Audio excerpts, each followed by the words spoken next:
अभी तक की जो केमिकल बॉन्डिंग की कॉन्सेप्ट हमने सीखी है उसमें स्ट्रॉन्गर बॉन्ड्स कौन ऑर्बिटल्स ज्यादा बनाता है? Is it S orbital which forms more stronger bond, और it is P orbital which forms more stronger bond, और it is D orbital which S forms orbital. S orbital? क्यों? क्योंकि इसकी overlapping percentage ज्यादा होती है। यहाँ पर ओवरलैपिंग बेटर होती है, इसकी वजह से परसेंटेज ओवरलैपिंग बेटर होती है। इसकी वजह से एस वाला जो होता है वो बेटर या स्ट्रॉन्गर बॉन्ड्स फॉर्म करता है। S better overlapping overlapping so stronger bonds, right? Is it okay? P में it's not that great overlapping, so slightly weaker, and weakest D वाले में बनता है। now अब अगर हाइब्रिडाइजेशन हो रहा है, ठीक है, और उसमें S का परसेंटेज या S का कंट्रीब्यूशन ज्यादा रहेगा, ठीक है, तो कैन वी से और can we expect that the bonds are going to be stronger?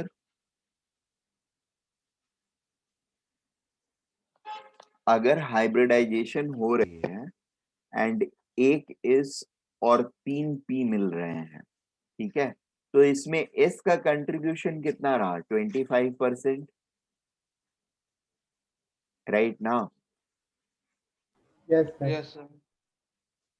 S और पी, sp3 में एक एस रहेगा, 3p रहेगा, तो ये 25% कंट्रीब्यूट किया और ये 75% कंट्रीब्यूट किया।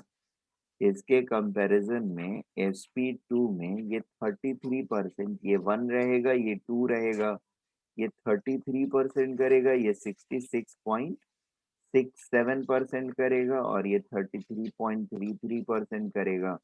यहाँ पे क्या हुआ? बढ़ गया कैरेक्टर इसका, यानी ओवरलैपिंग बेटर होएगी। एसपी वाले में ये भी 1 ये भी 1, दोनों 50-50 करेंगे, right? Yes sir. Now what do we make out of it? This is going to be, sorry, the bond due to this sp3 will be weakest in nature, isn't it? Why? Because s character is least, और sp के through जो bond बनेगा sp hybridization के through, that is going to be strongest one. क्यों? क्योंकि s का character बढ़ रहा है, right? Yes sir. Can we say yes that? Sir. So that is our next point. You can note this down, this thing down later on. अभी मैं point यहाँ से चालू कर रहा हूँ, मैं ऊपर लेके आ जाऊंगा।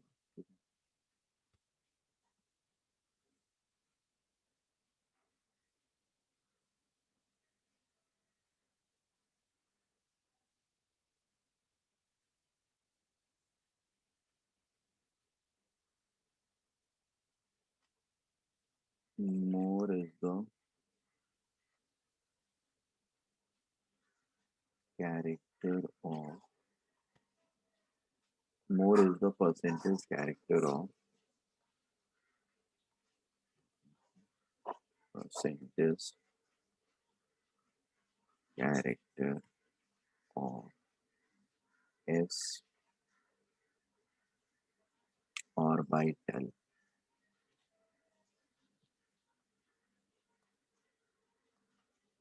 in hybrid orbital stronger will be the bonds thus formed, ठीक है?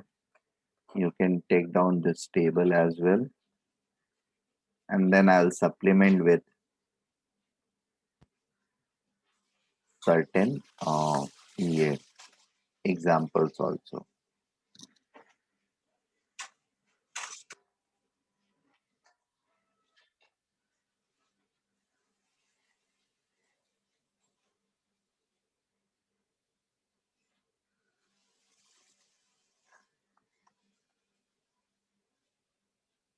Now फिर आगे ऐड कर सकते हैं due to greater overlapping.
Noted. Yes, sir. Okay.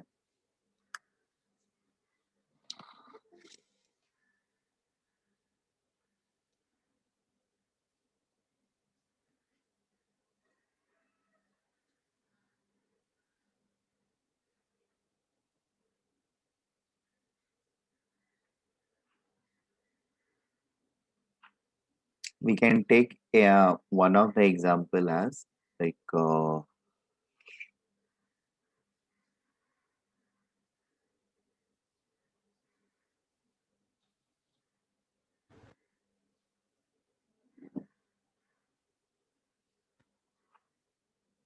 this. The C and H bond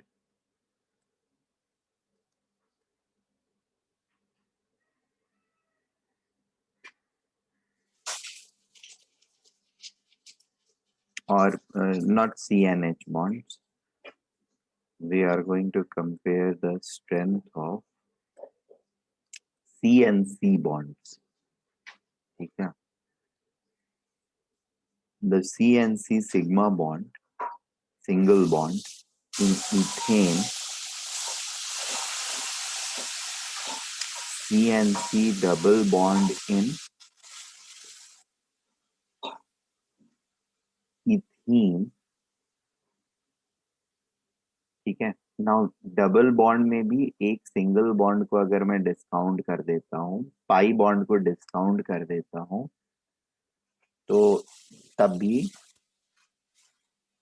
and यहाँ पर दो पाई बॉन्ड को डिस्काउंट कर देता हूँ मैं, तभी the sigma bond which is formed in this case, sigma sigma और या carbon carbon sigma bond in ethane, carbon carbon sigma bond in ethene and carbon carbon sigma bond in ethyne. ठीक है? It is going to be like this. This is going to be the weakest, followed by this, followed by this. I'm not talking about the overall energy or overall bond strength of carbon carbon. यहाँ पर double है या triple है, तो definitely ये ज्यादा होंगे इसके कंपैरिजन में, इससे ये ज्यादा होगा या ये टोटल इससे ज्यादा होगा. But the point is The only single sigma bond, if I'm going to compare, that will also have the same trend. Okay, it is not going to be anything different, and the reason is attributed to this particular factor. The sp3 will have relatively poor overlapping compared to sp, and therefore the sigma bond formed by sp hybridized orbitals will be much stronger compared to sp3 hybridized orbitals. ठीक है? The next standard fact is the point number 9. Point number 10 is about concluding the steric number 10.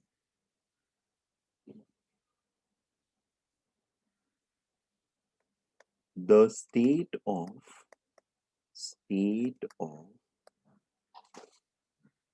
hybridization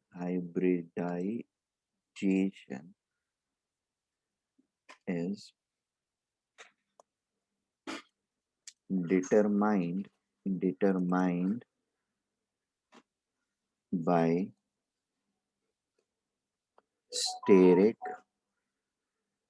number. ठीक है?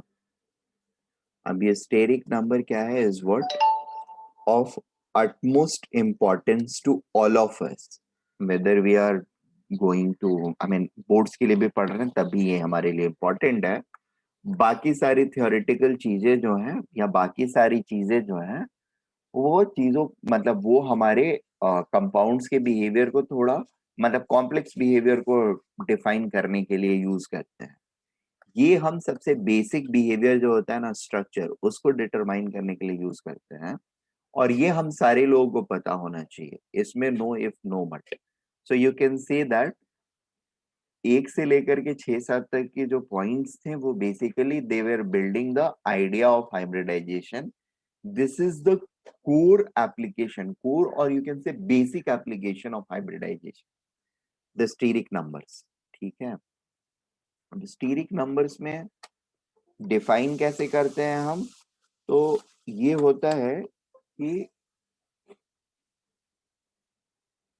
सबसे पहले हम लोग एक central atom को आइडेंटिफाई करते हैं. ठीक है?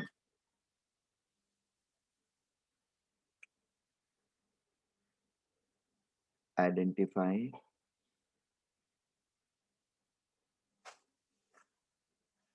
Central atom. ठीक है?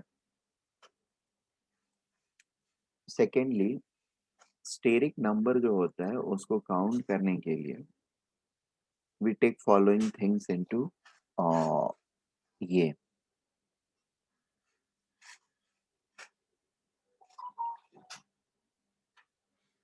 number of sigma bonds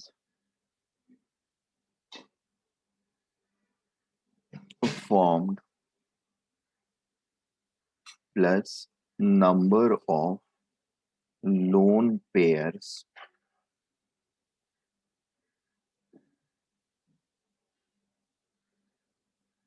ठीक है for central atom.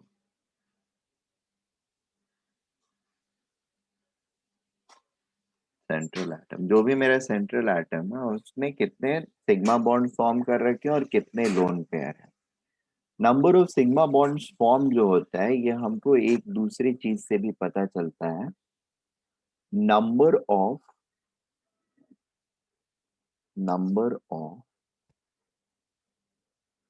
Side atoms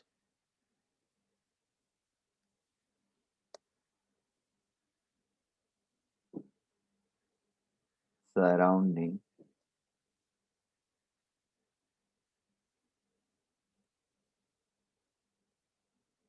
central atom. अब ये तो रूल है, इसके एप्लीकेशन में हम लोग देखेंगे, धीरे धीरे क्लैरिटी मिलती है हमको, एक ही बार में हमको सारी चीजें नहीं मिलती हैं. बट हाँ, ये एक गाइडिंग प्रिंसिपल होता है जिसके थ्रू हम लोग जज या गेज करते हैं कि हमारा स्ट्रक्चर कैसा होगा. ठीक है? नंबर ऑफ लोन पेयर्स ये तो ठीक है, जितने इलेक्ट्रॉन्स बचे रहेंगे सेंट्रल एटम पर उसी के थ्रू मिलेंगे। Number of side atom surrounding central central atom. अब जैसे एक कॉम्प्लेक्स केस लेता हूं मैं, ठीक है, H2SO4, fine.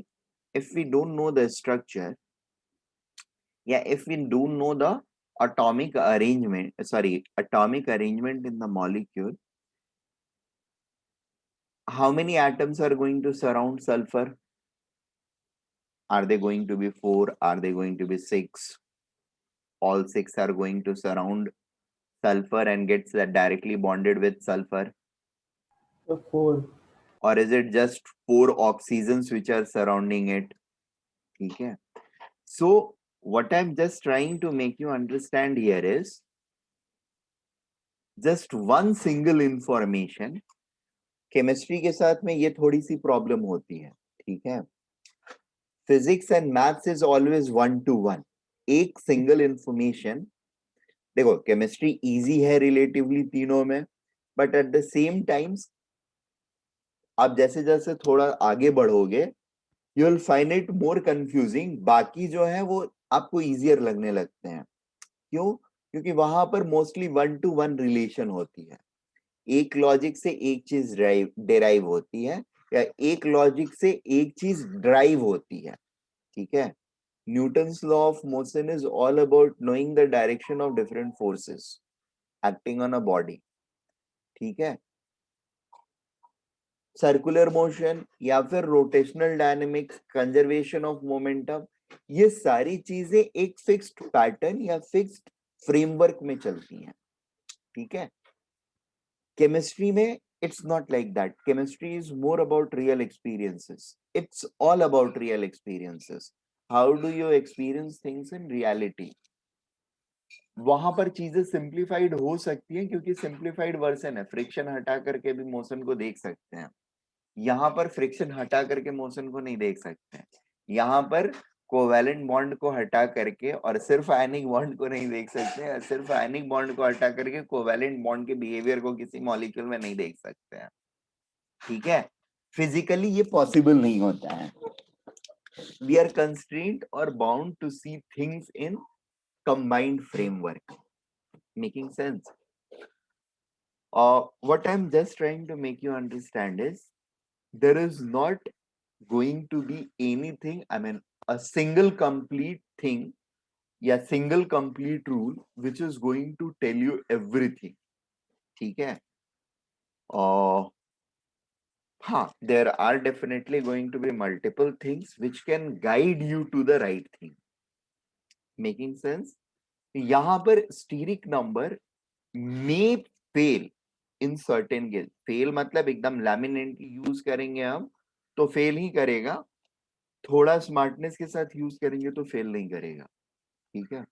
अब जैसे H2SO4 में हमने देखा H3PO4, ठीक है, इसके साथ देखते हैं फेल करेगा नहीं करेगा, डिपेंड। अगर आप 7 एटम से इसको सराउंड कर दोगे फॉस्फोरस को तो फेल कर जाएगा। You have some background idea and you surround O with 4 O atom, P with 4 O atoms, it will not fail, ठीक है। फिर ये सही सही काम करेगा। So what I'm trying to say is this is going to be helpful, but not over, but not you can say under some limits, under just some limits, ठीक है। बस यही छोटी सी चीज है। It is a very dependent concept, it is a very important concept and it is going to be very helpful in determining the structures of various molecules, but it has to be used within the limits, ठीक है। within the limits का मतलब क्या हुआ?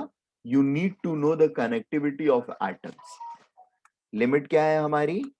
limit is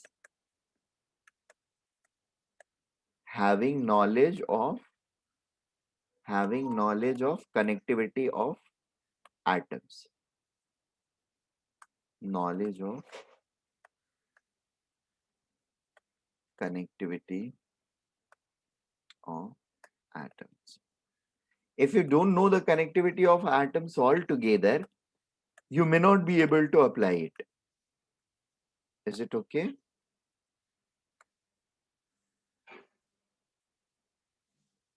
So this is a minimum requirement which you need to have in order to apply this steric number concept. Okay. Once we know that, let me give you a table and we'll then take up examples.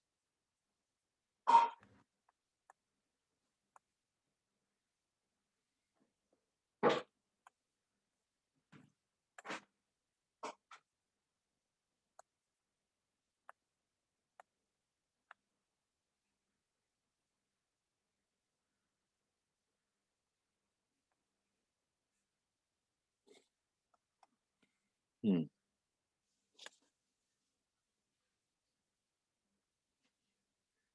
Yes, in the table.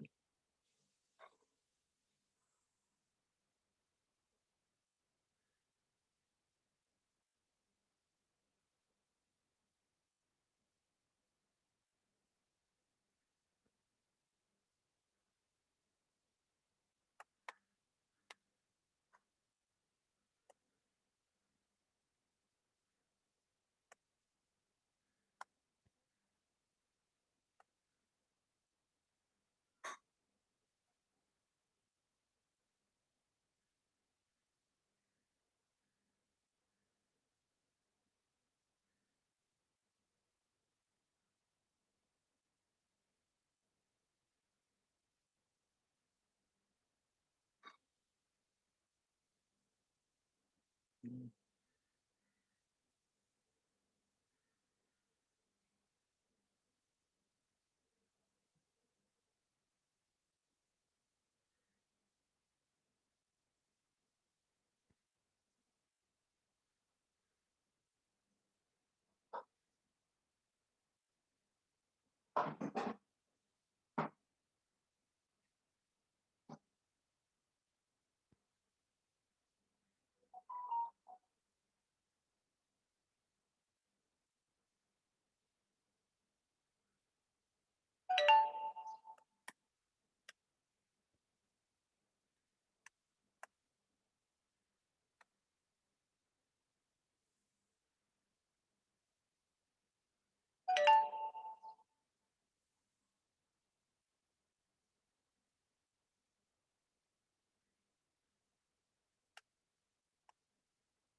Again, see, steric number one basically होता नहीं है bonds के लिए like अगर कभी भी आप एक ही एटम के साथ ज्वाइन कर रहे हो, जैसे H और Cl अगर ज्वाइन कर रहे हैं, ठीक है ना, तो यहाँ पे हाइब्रिडाइजेशन की जरूरत ही नहीं पड़ेगी। एक प्योर ऑर्बिटल ही प्योर ऑर्बिटल के साथ इंटरेक्ट करेगा। सो स्टेरिक नंबर अगर एक एटम सराउंड किए हुए हैं आपको, तो the steric number is not defined या फिर 1 अगर हम लेते भी हैं तो उससे हाइब्रिडाइजेशन स्टेट कुछ होता नहीं है, जो एक orbital single valence shell orbital एक कोई सा भी होगा जो कि इंटरेक्ट कर जाएगा, ठीक है ना। शेप ऐसे मॉलिक्यूल्स का हमेशा लीनियर रहेगा। So if steric number is 1, state of hybridization not defined and shape is always going to be linear, ठीक है। steric number 2 पर the state of hybridization is defined and it is sp, एक s और एक p orbital. The molecules are going to be linear, I think, and I'll give very few examples for this, ठीक है ना। And वैसे पर पढ़ाने के बाद फिर मैं आप लोग को एक फाइल भेज रहा हूँ, मतलब भेज ही रहा हूँ, अभी भेजूंगा, and I detail out certain things to you guys, ठीक है। तो फिर वो ज्यादा हेल्पफुल रहेगा। अभी वाले के लिए सिर्फ आइडियल केसेस जो है उन्हीं को एक्सप्लेन किया जा सकता है। सो sp hybridization and the most common molecule which displays this is BeCl2, ठीक है। I'll take the example of it. BeCl2, B में s ऑर्बिटल में 2 इलेक्ट्रॉन्स होते हैं, 1s2s2, 1s2 2s2, 2s2 वाला प्रोमोट होता है p में, s और p, s ऑर्बिटल और p का एक ऑर्बिटल, s का एक ऑर्बिटल और p का एक ऑर्बिटल, तीन में से एक ऑर्बिटल p का, ये मिलकर के हाइब्रिडाइज करते हैं एंड ये, अब ये दो ही ऑर्बिटल है तो they are going to be oriented like this, ठीक है। और Cl जो है वो इस तरीके से आकर के इसके साथ बॉन्ड करता है, making sense, and it displace a linear this thing, molecular pattern या मॉलिक्यूलर शेप, ठीक है। 3 पर we have sp2 hybridization and this is trigonal planar, trigonal planar,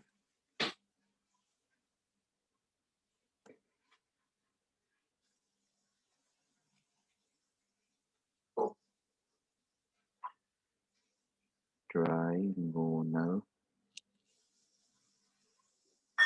planar। Trigonal planar का मतलब क्या हुआ?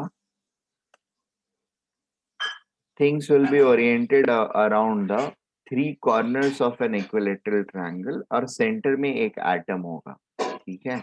This will be my central atom, में इसके अराउंड 3 एटम्स जो होंगे एक सिंगल प्लेन में होंगे, ठीक है। मेनी टाइम्स ऐसा भी हो सकता है कि ये तीनों एटम्स सेम प्लेन में ना हो। फॉर एग्जाम्पल अभी देखो, ये जो है स्ट्रक्चर, ये क्या है, सॉरी, तीनों दिख रहे हैं एक साथ,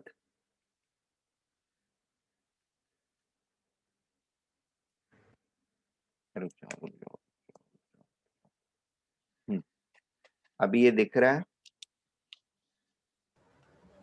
Yes, sir. Yes, sir. ये तीनों एक प्लेन में दिख रहे हैं हम लोगों को, सिंगल प्लेन में, है ना। अभी देखो Yes, sir. एक बंद हो गया दिखना ना, क्योंकि ये सारे एक प्लेन में है, दूसरी तरफ से भी सेम प्लेन में घुमाऊंगा तो दूसरा वाला दिखना बंद हो जाएगा। They are planar actually. तो एक अरेंजमेंट ये हो सकता है, ये ट्राइगोनल है, 3 इसके नाक है या कॉर्नर्स है, ठीक है। दूसरा अरेंजमेंट सेम चीज का हो सकता है, कुछ इस तरह का, ठीक है। अभी भी ये ट्राइगोनल है but it is not planar. All the molecule, these 3 atoms and this central atom, the holding atom, are not in a single plane, ठीक है ना। ऐसे स्ट्रक्चर को we call it something else, that is called pyramidal, ठीक है। So trigonal planar and दूसरा, 3 चीज से ही फिर क्या मिल करके, एक्चुअली वो 3 चीज से मिलकर नहीं आता है, वो 4 चीज से मिल करके आता है। I will explain that geometry as well but later on. अभी के लिए क्या है, ये 3 स्टेरिक नंबर अगर मेरा आ रहा है तो what structure am I going to get? Trigonal planar. क्यों? क्योंकि हाइब्रिडाइज्ड ऑर्बिटल इस तरह से ओरिएंटेड रहेंगी, तभी उनके बीच में लीस्ट रिपल्सन रहेगा, right? That is the farthest most orientation which is possible for them, which can give them the maximum stability, right? Is it okay? Yes, sir. Yes, sir. Very good. So the example in this case could be, the best example could be BCl3, boron trichloride. Boron के atoms यहाँ पर set किए हुए रहते हैं, Cl यहाँ, Cl यहाँ और Cl यहाँ. Overlapping looks something like this.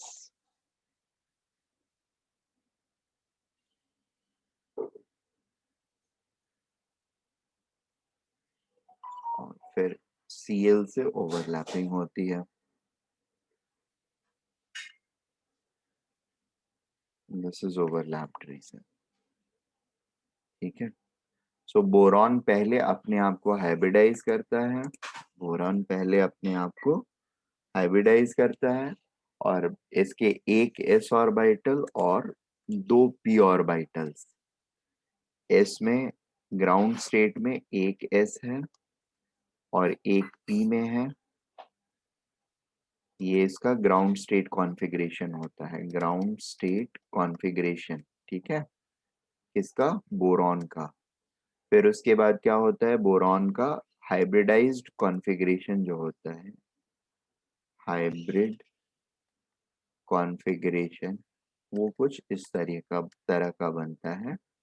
sp2 दो निकलते हैं, sp2 बन जाते हैं, sp2 एंड ये दो जो है एक p जो है ये प्योर ऑर्बिटल रहता है, 2p प्योर. ठीक है, that is how it goes on. Then we have steric number 4. Steric number 4 में we have sp3 hybridization and there we have the best suitable thing is either CH4 or maybe CCl4 भी हम ले सकते हैं. These two are most symmetric molecules. और यहाँ पर जो स्ट्रक्चर हमको मिलता है सिमिलर अरेंजमेंट से, दैट इज टेट्राहेड्रॉन. कैसा मिलता है? टेट्राहेड्रॉन. ठीक है, स्ट्रक्चर मैंने दिखाया था टेट्राहेड्रॉन का आप लोगों को. Yes, sir. रुबीसा आपने भी देखा था ना, या आपके आने के पहले दिखाया था? I don't know. टेट्राहेड्रॉन का स्ट्रक्चर, एक सेकंड रुक जा, फिर अभी मैं दिखा देता हूँ.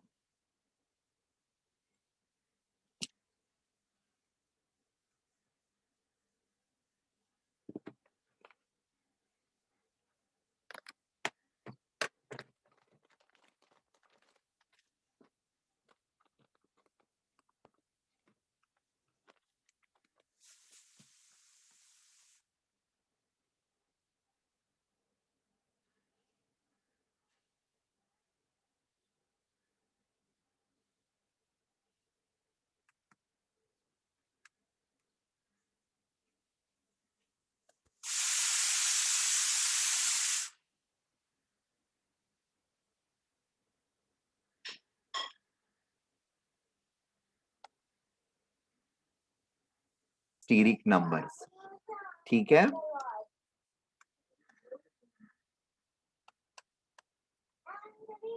Is it okay? Yes, sir. Yes, sir. So Yes. अच्छा एक सेकंड, वो रिकॉर्डिंग बंद रह गया था, so I will repeat these things.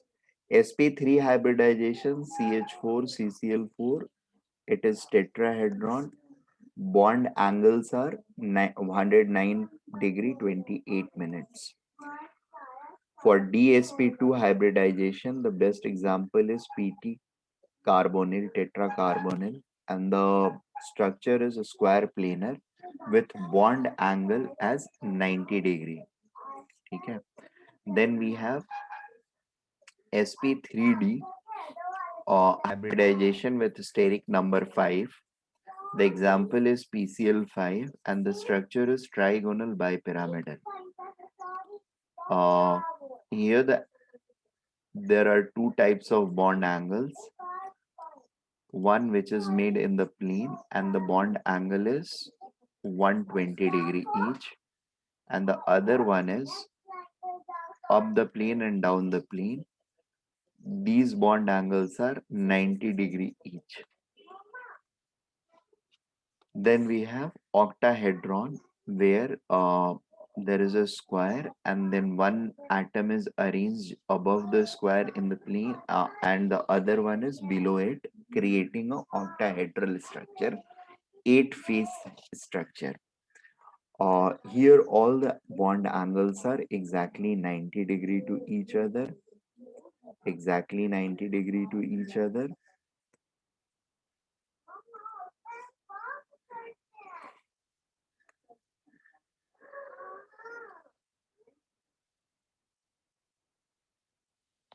Exactly 90 degree to each other, whether we are taking the bond angles in same plane or above and below the plane. Thereafter, we have sp3d3 hybridization with steric number 7.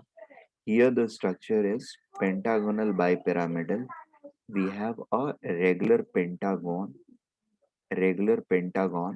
and there is an atom above it and below it to generate a pentagon bipyramid structure. Pentagon bipyramid structure.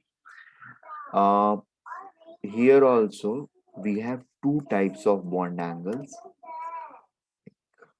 in plane, pentagonal plane. The bond angles are exactly 72 degree. 72 degree. Whereas the atoms which are below and up and below the plane sustains an angle of 90 degree. 90 degree. So 72 degree and 90 degree, all angles are 90 degree.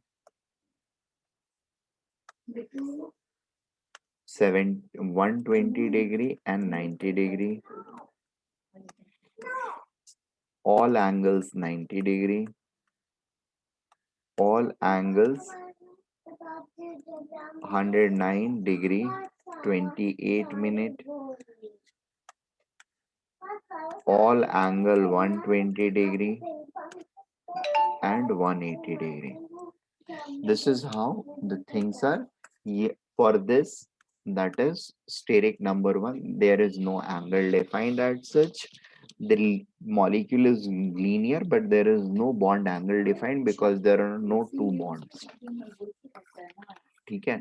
Now I will be attempting simple question and then I'll start dealing into VSEPR.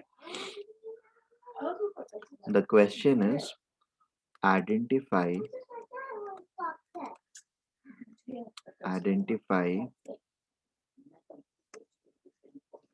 hybridization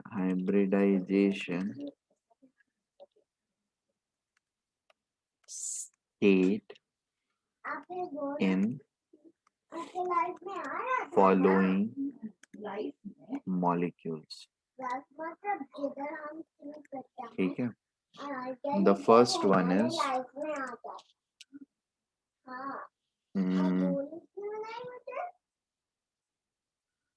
maybe PCl4 plus. Okay. The second molecule is going to be bonded with an I and then again bonded with an I to form I3 minus. ठीक है, एक I पर minus charge होता है, so it is I3 minus. ये central वाले atom का hybridisation बताना है आपको. सेंट्रल एटम का हाइब्रिडाइजेशन बताना है. ऑब्वियसली इस प्रोसेस में आपको ये ध्यान में रखना होगा किसमें कितने बॉन्ड पेयर और लोन पेयर्स होते हैं.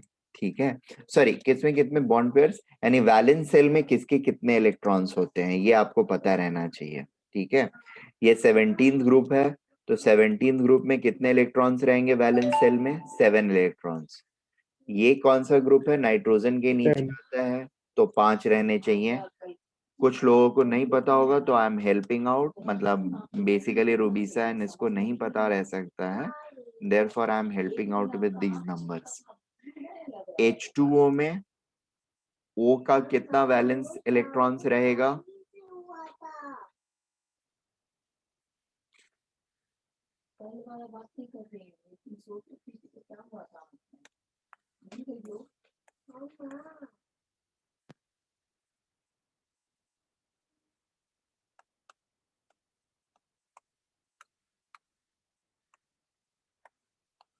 हाँ अनुश्रेष्ठ,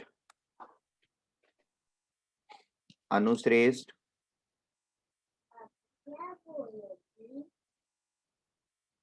अनुश्रेष्ठ,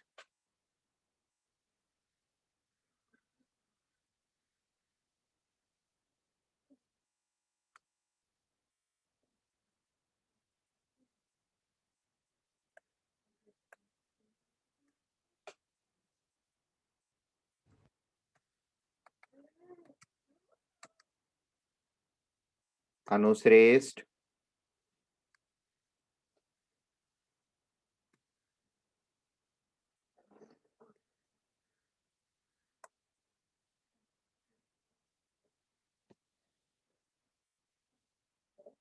अनुश्रेष्ठ.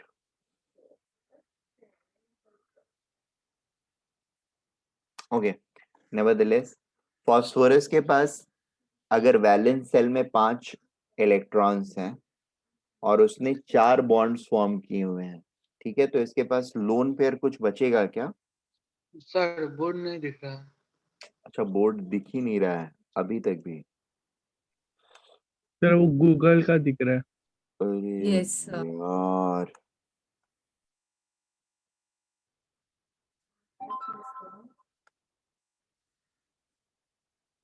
सर थोड़ा ऊपर कीजिए ना. हाँ.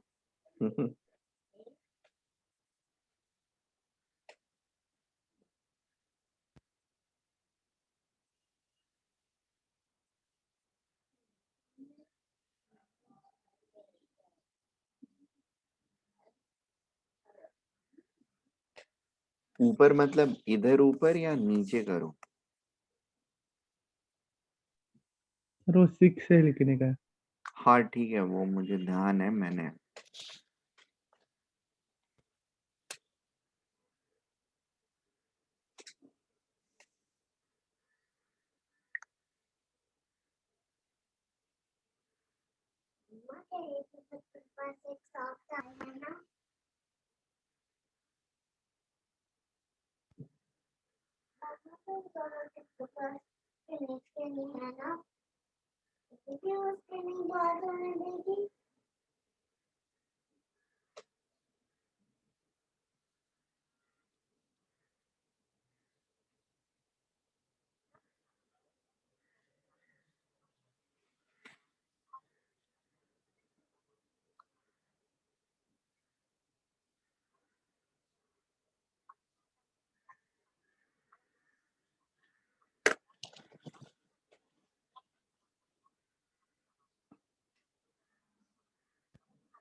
कहाँ हो. हाँ, हेलो, हाँ, कहाँ हो? सो गए थे क्या? तो मैं तुम्हें 5 बार बोल रहा था जूम के ऊपर, you didn't reply.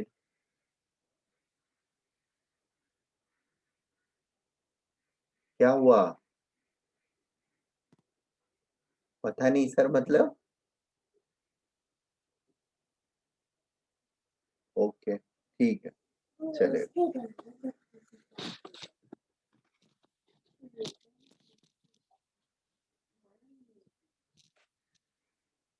Law of oxygen, anyone?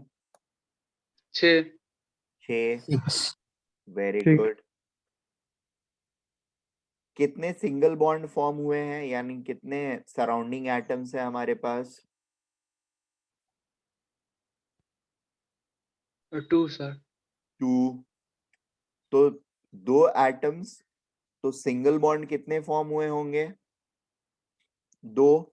जितने सराउंडिंग एटम्स उतने सिंगल बॉन्ड्स या सिग्मा बॉन्ड्स। ठीक है। ऑक्सीजन के कितने इलेक्ट्रॉन यूटिलाइज हुए होंगे सिग्मा बॉन्ड के फॉर्मेशन में? 2 बचे कितने?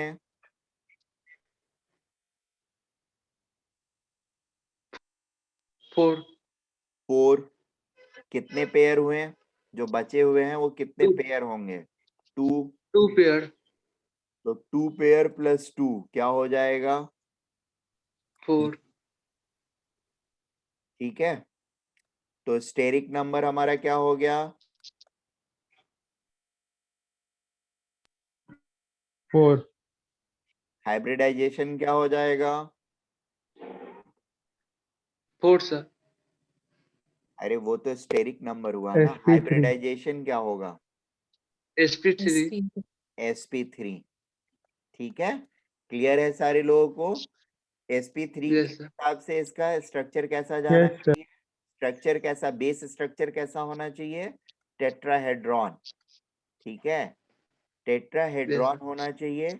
ये होता भी लगभग टेट्राहेड्रॉन टाइप का ही है। The only thing is 2 lone pair, 2 atoms occupy नहीं कर रहे होते हैं, इसलिए स्ट्रक्चर में थोड़ा सा मॉडिफिकेशन होकर के ये बेंट दिखने लगता है। ठीक है। इसके बीच की एंगल जो होती है वो होती है 104 डिग्री से डिग्री। ठीक है, 109 के बिल्कुल आसपास में है। अदरवाइज 2 एटम्स के होने पर इसको 180 डिग्री बनना चाहिए था, बट होता नहीं है। कैसा है? ये टेट्राहेड्रॉन का मॉडिफाइड फॉर्म होता है, 109 डिग्री का मॉडिफाइड फॉर्म, थोड़ा सा कॉम्प्रेस्ड। अब कॉम्प्रेशन क्यों होता है? कॉम्प्रेशन क्यों होता है, that I explain in the next segment. वैसे पर में एक्सप्लेन हो जाएगा ये, बट ये प्राइमरली इन लोन पेयर्स की वजह से ही होता है। ठीक है। सो ये 3 एग्जांपल्स में चीजें कैसे करनी है ये हम लोग को थोड़ा सा समझ में आया। Yes sir. Very good. I'll be discussing few more examples and then we'll be giving you some examples to do on your own.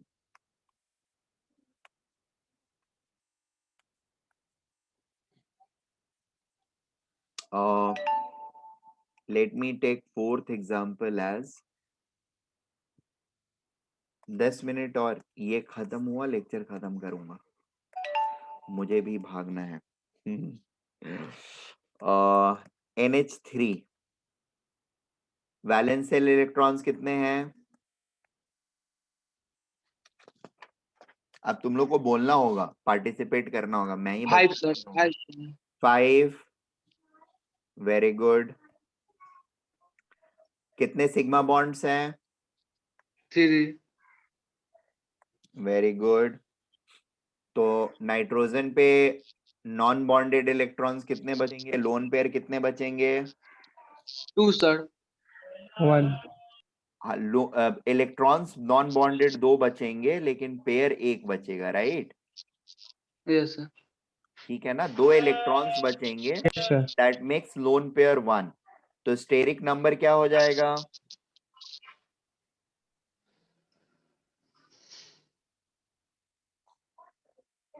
Steric number क्या है? Number of lone pair of electrons plus number of sigma bonds और atom surrounding central atoms.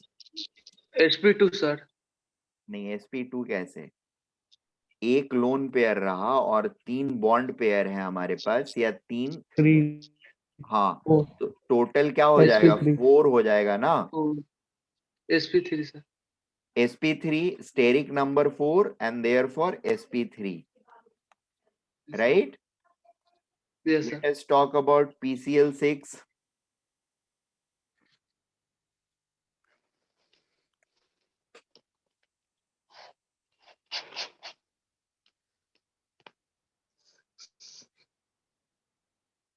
Phosphorus के outer most shell में कितने electrons हैं? 5 sir. 5। Very good. उसके बाद क्या सोचना है?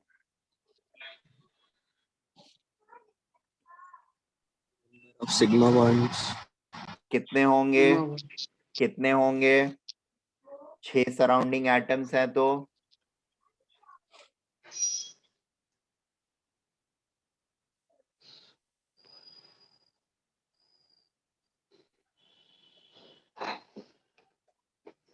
अरे कितने होंगे भाई? इसमें क्यों तुम लोग को टाइम लग रहा है? मुझे समझ में नहीं आ रहा है। बिना बॉन्ड किए हुए कोई एटम किसी एटम के साथ जुड़ सकता है?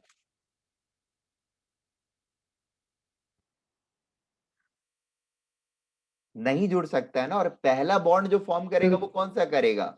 कौन सा पूछ रहे हो? सॉरी, कौन कौन सा मॉलिक्यूल का पूछ रहे हो? PCl6 minus.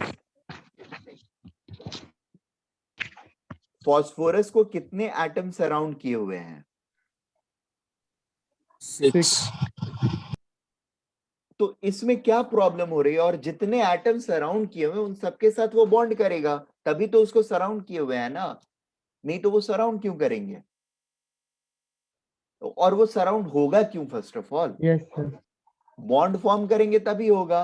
और पहला बॉन्ड जो वो फॉर्म करेंगे वो क्या होगा?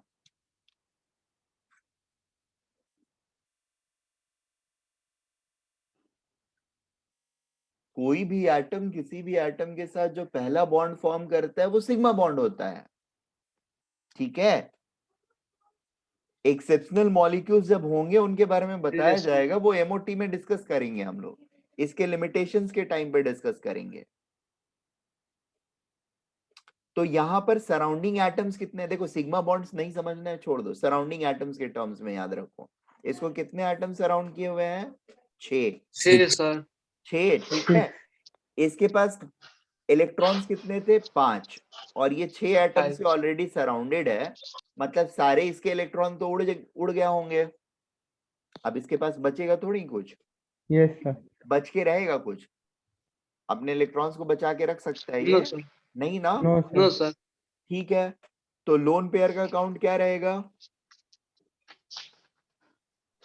0 लड्डू। सराउंडिंग एटम्स कितने रहेंगे? 6 6 6 6। तो स्टेरिक नंबर क्या हो गया हमारा? 6। 6 सर। 6 हाइब्रिडाइजेशन क्या हो जाएगा?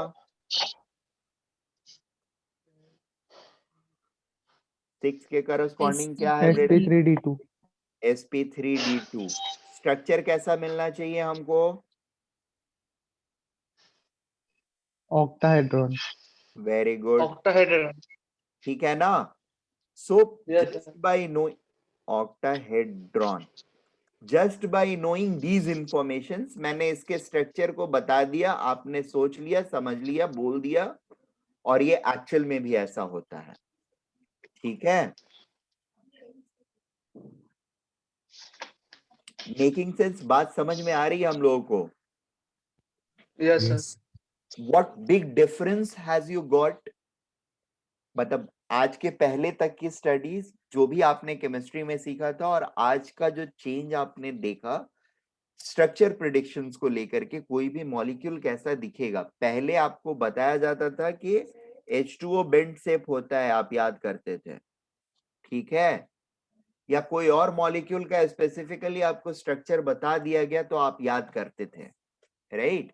Now you got an idea how to deduce the structure, ठीक है? और ये अगले लेक्चर में और ज्यादा स्ट्रांग हो जाएगा. You will come almost close to the reality. That's the advancement we have made or we have done in last 4 to 5 lectures. ठीक है? उसके अगले 2 लेक्चर्स में बॉन्ड्स के रिलेटिव एनर्जी का प्रेडिक्शन हम लोग करना चालू करेंगे. करना चालू नहीं करेंगे, करना सीख लेंगे. We will conclude it in next 2 lectures. Bond के स्ट्रेंथ का, बॉन्ड के एंगल्स का कंपैरिजन करना and all. Is it okay? चलिए, कोई नहीं. अभी ये बाकी के जो हैं इनको आप नोट कर लीजिए फटाफट. I think this much is sufficient. बाकी जो होंगे उनको मैं आप लोगों को अलग से, फिर मतलब अलग से क्या, कल के लेक्चर में कराऊंगा. ये कराना बहुत ही जरूरी है मेरे लिए. यही नहीं सीखा तो फिर कुछ फायदा नहीं है, ठीक है? तो ये तो मैं सिखाऊंगा ही आपको. नहीं सीखना चाहोगे तब भी सिखाऊंगा.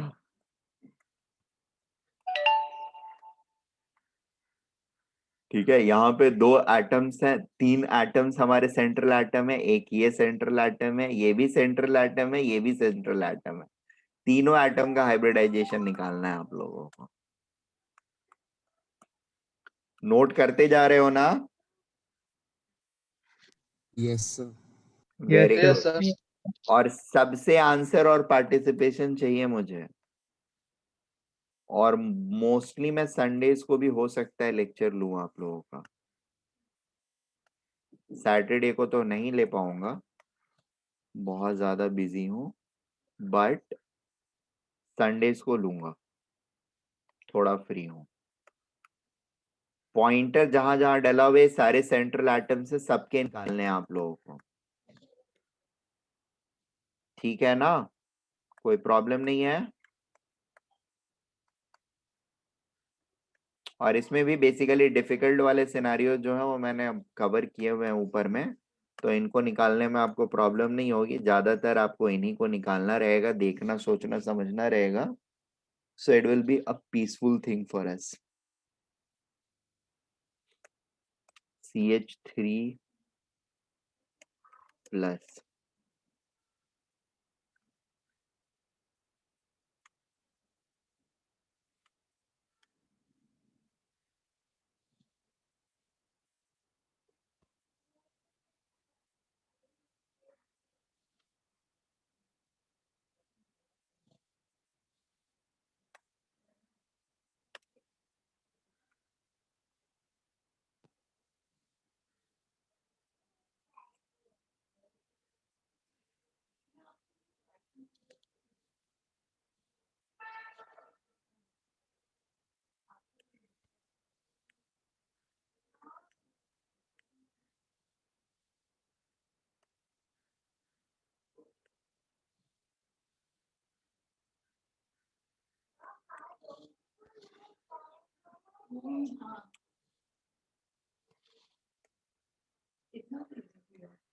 ओके.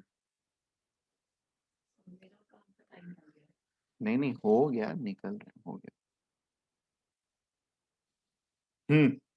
नोटेड.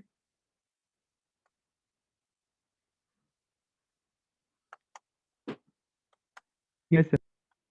सारे नोट कर लिए हम लोगों ने. अब ये सारे जो है ये कोर ऑर्गेनिक सर थोड़ा मॉलिक्यूल्स ऊपर हैं. कीजिए.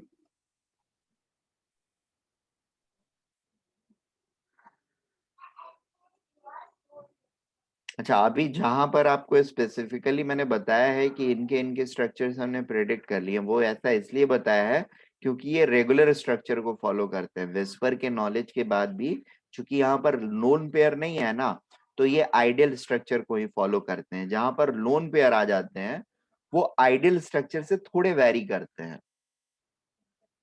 क्योंकि एक पॉइंट जो होता है वो मिस कर जाता है स्ट्रक्चर का. एक अब रूम कोई भी है, उसके 8 कॉर्नर्स होते हैं, ठीक है? तो हमें प्रॉपर क्यूबिक स्ट्रक्चर दिखता है या क्यूबाइडल स्ट्रक्चर दिखता है, उसका एक कॉर्नर उड़ा दिया जाए और बाकी सारे पॉइंट्स को ज्वाइन कर दिया जाए, बाकी सारे 7 पॉइंट्स को, तो स्ट्रक्चर कैसा दिखेगा? Can it ever look like cubical? Yes और नो?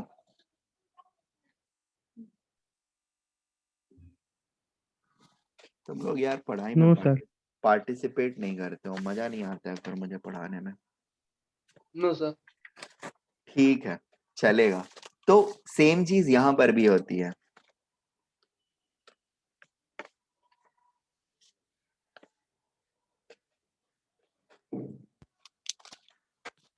सर ओके, वो प्लस CH3 और माइनस CH3 क्या है? ये कुछ इंटरमीडिएट्स हैं, इनके बारे में बाद में सिखाऊंगा। बट ये अगर मान लो ऐसा मॉलिक्यूल होता है, अब थोड़ी देर पहले हमने ये भी तो देखा था ना, ICl माइनस है, I3 माइनस था, या PCl6 माइनस था, ठीक है, ये भी तो था ना। Yes sir. वैसे ही ये भी है, राइट? इसमें सोचोगे कैसे, कार्बन के पास कितने इलेक्ट्रॉन्स थे वैलेंस सेल में, माइनस चार्ज किसके ऊपर रहेगा? तो लेविस थ्योरी बताता है कि माइनस चार्ज हमेशा साइड एटम्स के ऊपर रहता है, तो H के ऊपर माइनस आ गया। हाइड्रोजन के पास एक इलेक्ट्रॉन होता है और एक इलेक्ट्रॉन और मिल गया, तो 2 इलेक्ट्रॉन उसके हो गए, उसको स्टेबिलिटी के लिए 2 ही इलेक्ट्रॉन चाहिए। तो क्या वो कार्बन से और एक इलेक्ट्रॉन लेगा? नहीं लेगा। कोवैलेंट बॉन्ड ना फॉर्म करके कैसा बॉन्ड फॉर्म करेगा वो? कोऑर्डिनेट। कोऑर्डिनेट। वो सारी बुद्धि लगा के सॉल्व करोगे, सोचोगे, सॉल्व हो जाएगा। थोड़ा गाइड मैंने कर दिया, पूरा आंसर नहीं बताऊंगा, you know me.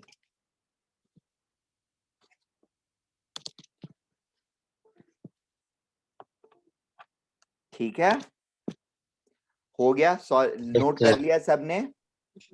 Yes sir. Okay, मैं 15 मिनट में फिर से स्टार्ट करूंगा लेक्चर। अनुश्रेष्ठ तुम भी ज्वाइन करना, इंटीग्रेशन कवर करूंगा आज थोड़ा सा, मैं मैसेज करता हूँ। Okay sir. Okay sir. Okay, bye. Sir PDF भेज